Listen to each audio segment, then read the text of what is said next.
Assalamualaikum warahmatullahi wabarakatuh. Sore,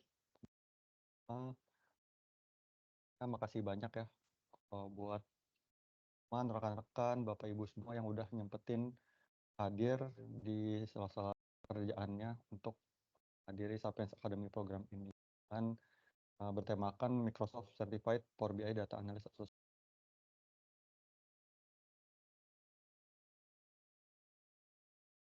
Mungkin pertama-tama perkenalan diri dulu ya, yang belum tahu, nama saya Muhammad Sanizal Hasni, di Sapiens bekerja sebagai Business Intelligence Developer. Dan juga kebetulan tahun lalu saya juga sudah mengambil sertifikasi Power BI Data Analyst Associate by Microsoft. Jadi, mungkin pada kesempatan kali ini saya ingin sedikit sharing ya mengenai, apa sih di sertifikasi ini dan kira-kira untuk teman-teman yang ingin mengambil kira-kira, sertifikasinya itu seperti apa. Nah, gambarnya secara umum sertifikasi ini tuh, ialah sertifikasi yang di-provide oleh Microsoft spesifik ke salah satu software, yang di-develop oleh Microsoft, yaitu Microsoft Power BI. Jadi, dengan mengambilnya sertifikasi ini, kita diharapkan dapat mendemonstrasikan, bagaimana kita dapat menggunakan Power BI ini untuk melakukan proses pekerjaan data analis pada umumnya, seperti, get data, mengambil data dari suatu data source, kemudian, data cleaning, data transformasi, modeling, sampai dengan visualisasi datanya. Dengan menggunakan Power BI. Nah, mungkin kalau teman-teman yang udah pernah ngambil sertifikasi Microsoft, jadi biasanya itu ada kayak semacam bintang ya atau level. Jadi kalau level 1 itu disebutnya fundamentals, level 2-nya associate, level 3-nya itu expert. Nah, untuk yang sertifikasi ini masuk dalam kategori, level 2 associate. Nah, sebenarnya untuk sertifikasi ini tuh nggak ada jenjangnya ya. Jadi misalkan kalau ingin mengambil level 2 harus level 1 terlebih dahulu, atau kalau ingin mengambil level 3 harus level 2 terlebih dahulu, jadi nggak seperti itu. Kalau kita misalkan udah capable ngambil ujian sertifikasinya dan lulus, itu bisa langsung dapat sertifikasinya. Nah, kalau untuk Power BI-nya ini nggak ada jenjang di level 1 sama level 3-nya juga. Mungkin kalau yang fundamentalsnya itu lebih ke arah Azure Data Fundamentals, ada sertifikasinya. Dia mempelajari basic-basic tentang data dalam cloud Azure, service-nya Microsoft. Dan kemudian untuk yang level expert-nya itu lebih diarahkan ke Power Platform Solution Architect. Jadi Power BI itu termasuk salah satu produk Microsoft di dalam kategori, Power Platform. Contoh-contoh software lainnya itu selain Power BI itu ada Power Apps dan juga Power Automate, seperti itu. Dan kemudian untuk skill-skill yang dinilai dalam, sertifikasi ini, ya, yang pertama itu prepare the data, bagaimana kita dapat mempersiapkan data dari saat loading sampai cleaning maupun transformasi data. Kemudian, skill berikutnya itu model data, bagaimana kita melakukan data modeling dari struktur tabel-tabel yang digunakan, apa ada relationship antara satu dengan yang lainnya, data type-nya gimana supaya efisien, dan juga, skema tabelnya itu seperti apa. Kemudian skill berikutnya itu ada model the data, visualize and analyze the data. Bagaimana kita memvisualisasikan maupun menganalisa data yang telah kita persiapkan sebelumnya. Jadi di Power BI terdapat banyak, chart-chart atau grafik-grafik, gimana kita men-translate data mentah, raw data yang contohnya berisikan suatu tabel, baris, angka, dan huruf menjadi, grafik atau chart yang mudah untuk dipahami atau dicerna. Dan kemudian terakhir dari, produk yang udah kita buat atau report yang kita buat, itu kita dinilai untuk, deploy and maintain aset. Gimana kita mem-publish-nya, kita sharing-nya, dan juga kita, me-maintain-nya, siapa saja yang bisa mengakses dan, apa saja role-nya, permission-nya apa aja masing-masing dari, user aksesnya, seperti itu. Nah, kemudian untuk, informasi umum mengenai sertifikasi ini ya, jadi, untuk durasi ujian sertifikasinya itu kurang lebih sekitar 100 menit dan juga sistemnya itu proctored. Jadi, kameranya harus dinyalakan. Sebelum ujian juga kita diminta kasih lihat sebelah kiri, kanan, depan, belakang, atas, bawah meja kita untuk melakukan ujian. Setelah itu bisa kita melakukan ujiannya dan selama ujian pun itu kamera mesti menyala. Jadi tidak boleh ada gerakan-gerakan mencurigakan ya, mungkin, nyontek sumber-sumber lain itu nggak bisa. Dan juga close book, kita nggak bisa lihat referensi apapun selama mengerjakan ujian. Jadi ketika kita di PC kita ya, kalau kita misalkan alt tab gitu atau minimize itu tesnya otomatis selesai. Nah, jadi diusahakan kita selesaikan dulu, jangan kita minimize atau alt tab karena berisiko kita nggak lulus kalau belum selesai, ya nilainya apa adanya saat kita selesai mengerjakan itu.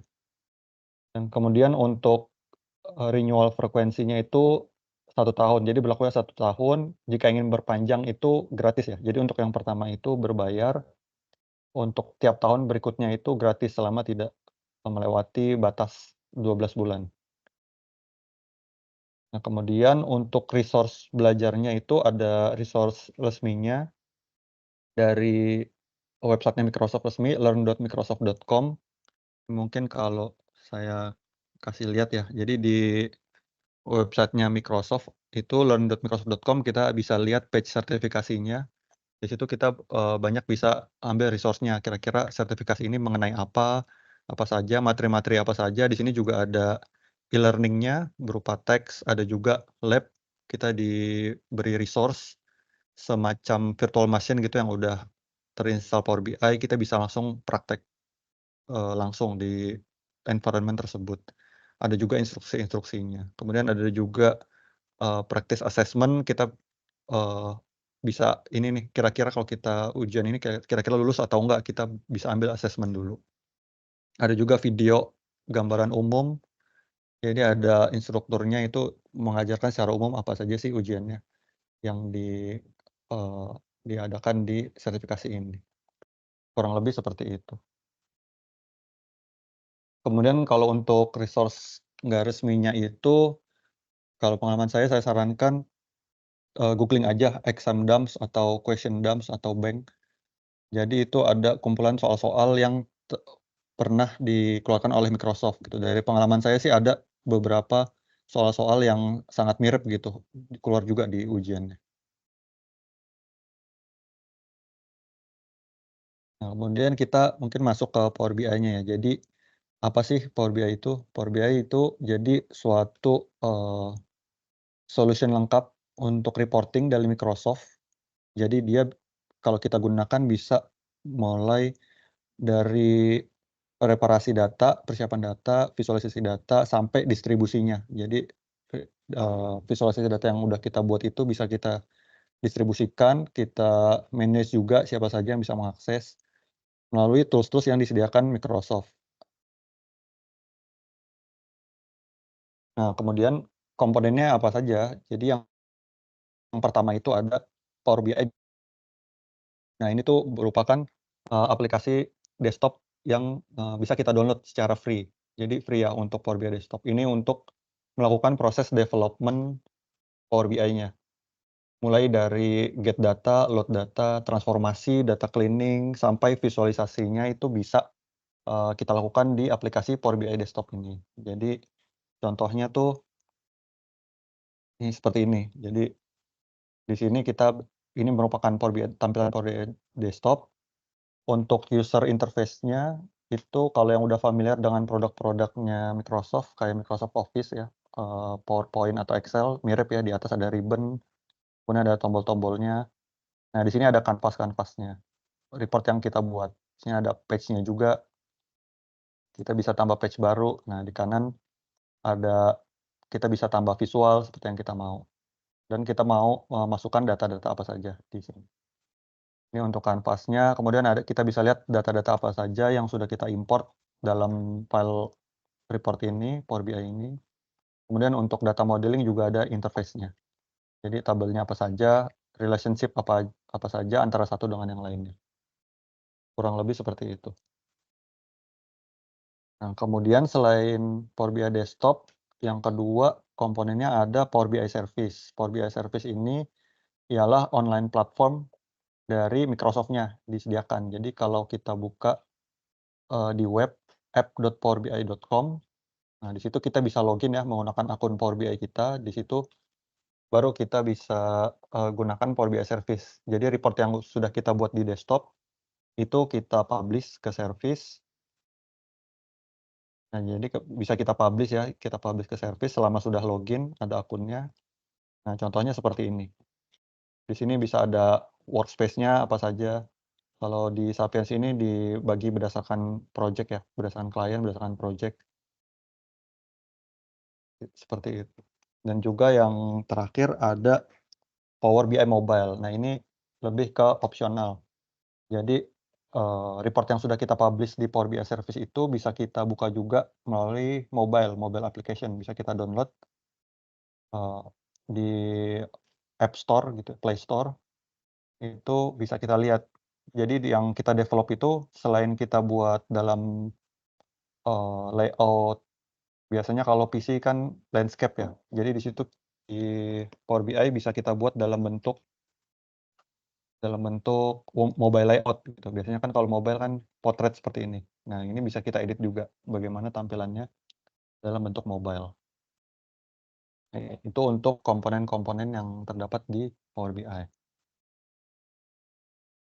Nah, kemudian gambaran umum, untuk Power BI data analis, ya simpelnya itu ya kita mengerjakan proses pekerjaan data analis dengan menggunakan Power BI gitu. Jadi biasanya sebagai data analis itu kita bekerja dengan berbagai macam stakeholders ya, dari mulai bisnis user ataupun, eee, ada subject matter expertise gitu untuk meng-identify business requirement-nya. Apa saja sih yang dibutuhkan, mulai dari business question-nya apa saja, terus hasil akhir yang diinginkan seperti apa. Nah, terus bagaimana kita bisa mengolah dari awal sampai akhir. Nah, itu pekerjaannya data analis. Selain itu, biasanya juga kolaborasi dengan, rekan-rekan yang lain seperti rekan-rekan bidang data, semacam data engineer atau data scientist. Bisa juga kalau dalam aplikasi dengan rekan-rekan developer dari front end ataupun back end. Nah, untuk melakukan pekerjaan itu semua, kita menggunakan Power BI. Nah, Power BI itu bisa untuk semua proses end to end, dari hulu ke hilir. Dari get data, cleaning data, transformasi data, modeling, sampai visualisasi, maupun, kita publish.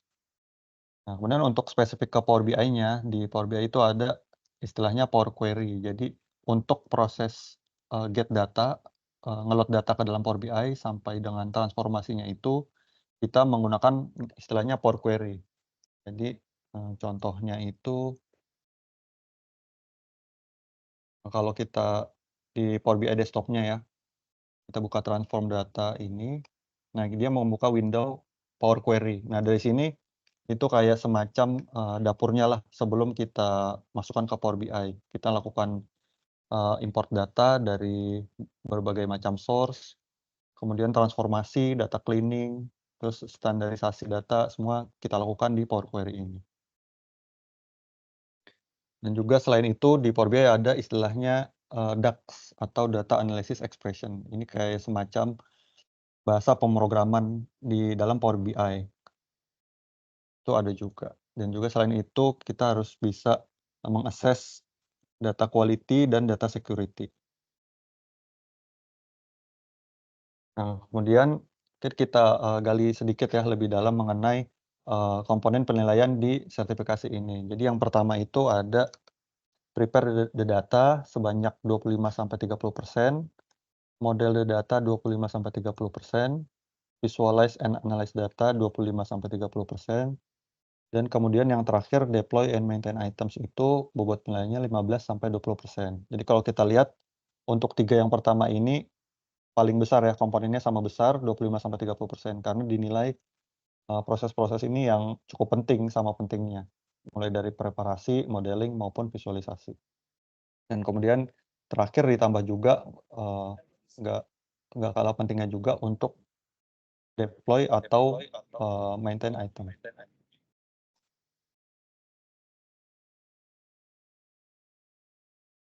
Nah, kemudian yang pertama untuk prepare the data,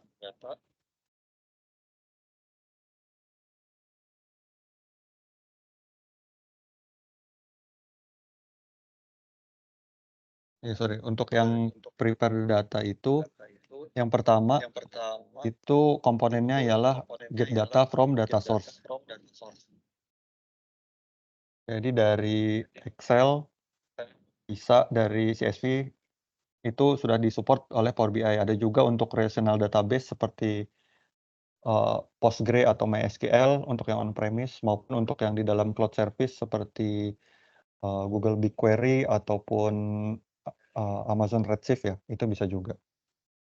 Jadi kalau misalkan, kita lihat ya, source, get source, nah ini ialah, data source yang di-support oleh Power BI. Ini kurang lebih ada sekitar 180 lebih data source yang sudah di-support Power BI dan terus bertambah setiap update. Nah, kemudian komponen berikutnya itu, cleaning data, data cleaning. Jadi jika data yang kita import itu masih belum bersih, kita bisa lakukan data cleaning dari sini. Jadi jika ada inkonsistensi kayak semacam, eee, case sensitif ya, ada yang data yang entry-nya itu huruf besar semua, ada yang huruf besar kecil, ataupun kecil semua, itu bisa kita seragamkan di Power Query ini.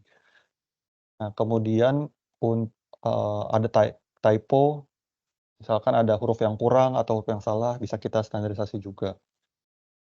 Terus juga terkadang ada juga data-data yang null atau blank kalau di Power BI, itu tergantung, business requirement-nya. Jika data-data numerik, data null itu mau kita apakan. Contohnya jika data entry-nya sedikit, bisa kita remove aja data data yang null. Kalau cukup banyak di antara semua data itu misalkan kita pakai angka rata-rata. Nah, itu tergantung situasi dan kondisi di tiap project. Kemudian komponen berikutnya itu transform and load data. Jadi bagaimana kita melakukan transformasi dan load data. Jadi di Power Query itu juga ada kita melakukan transpose, mengubah, baris kolom menjadi kolom baris atau sebaliknya. Ada juga pivot unpivot, kalau misalkan ada data yang misalkan, data tahunan ke samping atau data bulanan. Itu tiap kolom ingin kita unpivot menjadi tiap baris, itu bisa juga.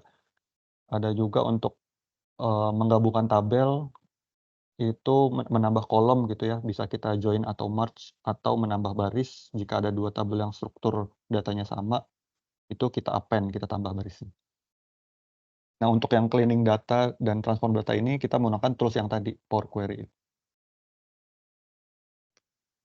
Nah, kemudian untuk komponen berikutnya itu, model the data, yang pertama itu design and implement data model. Bagaimana kita melakukan modeling data, skema-skema yang ideal untuk dipakai di Power BI gitu, biasanya menggunakan star skema ya, kalau yang di database juga biasanya seperti itu. Ada dimension table, fact table, maupun relationship antar tabelnya. Bagaimana keterkaitan antara, satu tabel dengan tabel yang lainnya.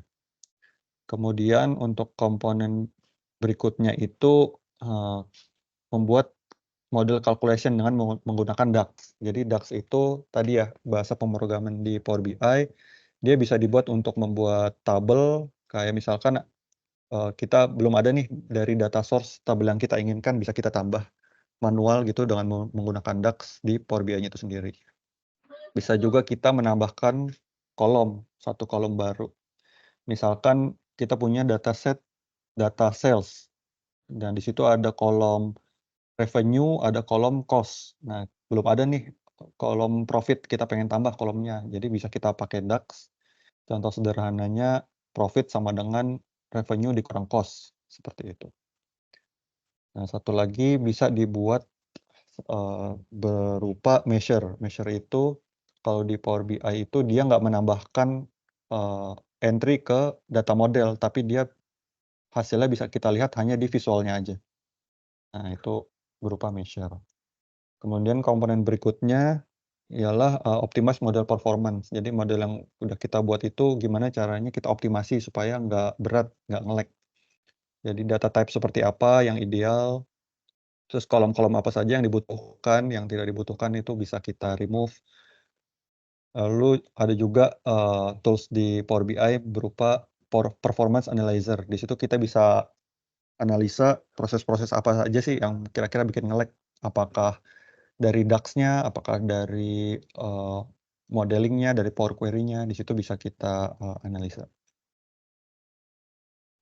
Nah, kemudian untuk komponen Visualize and Analyze the Data, yang pertama itu, bagaimana kita bisa meng-create report dengan menggunakan chart-chart dan visual yang tepat. Nah, contohnya misalkan kalau kita pengen menampilkan data-data kategorikal, kita tuh lebih cocoknya menggunakan, column chart atau bar chart. Kalau data-data time series, itu lebih cocoknya menggunakan line chart atau, area chart. Nah, nggak mungkin kan kalau ada data-data time series, kita menggunakan pie chart. Nah, itu nggak cocok. Nah, itu gimana cara pemilihan, chart-chart atau grafik yang cocok, itu, kita dinilai juga. Kemudian untuk filteringnya, apakah, filternya mau kita, set di back-end, di dalam bagian development, atau mau kita tambahkan sebagai interaktivitas user report-nya. Jadi kita tambahkan tuh user bisa, filter-filter, interaktif di dalam report-nya. Kemudian komponen berikutnya, eee, enhance report usability dan storytelling. Interactivity kayak tadi contohnya, mau kita tambahkan di report-nya interaktivitas, apakah mau ditambah buat filtering, atau kita tambah page navigation, atau kita nyalakan cross filtering ya, jika kita klik chart yang satu, chart yang lain ikut, ke filter atau enggak. Nah, itu bisa kita set.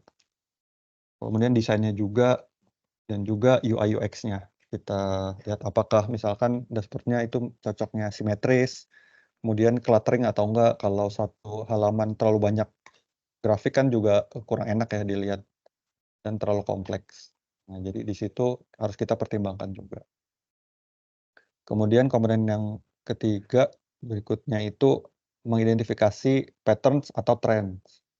Jadi kalau misalkan ada data-data yang bisa kita grouping, binning, atau clustering, terus kita deteksi ada trennya kalau time series, kemudian kalau ada outliers atau anomali di data yang, kita pakai itu bisa dideteksi juga di Power BI. Nah, kemudian untuk komponen penilaian terakhir, deploy and maintain items, yang pertama itu, bagaimana kita bisa membuat dan me-manage workspace. Workspace itu kayak semacam, eee, wadah ya, tempat untuk kita mem-publish report-nya di Power BI Service, kayak semacam folder. Nah, itu ada role-nya siapa saja yang bisa mengakses workspace tersebut, role-nya apa, apakah hanya bisa view atau bisa edit juga, bisa publish, atau sebagai admin. Nah, di situ bisa kita manage. Kemudian siapa yang bisa publish, siapa yang bisa import dari service ke lokal, dan juga siapa yang bisa mengupdate, file-file di, Power BI Service. Kemudian komponen berikutnya, me-manage semantic models. Jadi semantic models ini ialah, underlying data dari report yang udah kita publish. Nah, itu mesti kita manage. Misalkan ada istilahnya row level security.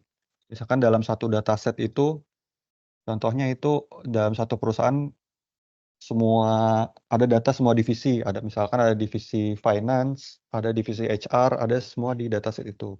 Tapi kita nggak pengen user dari divisi HR melihat data-data dari divisi finance. Nah, di situ kita bisa set, siapa saja yang di finance bisa melihatnya, data yang mana saja, itu bisa kita set. Kemudian ada lagi, schedule refresh. Jadi yang udah kita publish itu bisa kita set jadwal refresh-nya otomatis. Jadi misalkan kita set per harinya itu 5 kali refresh, nah jamnya berapa aja, misalkan jam 7, jam 9, jam 11, dan seterusnya. Itu bisa kita set juga di Power BI Service. Nah, kemudian untuk business impact-nya dari sertifikasi ini mungkin, mirip-mirip ya untuk semua sertifikasi saya rasa. Jadi yang pertama itu, menambah competitive advantage perusahaan.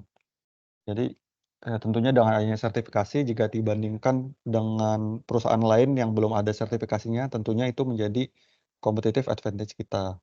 Juga selain itu, menambah kredibilitas dan kepercayaan klien atau customer.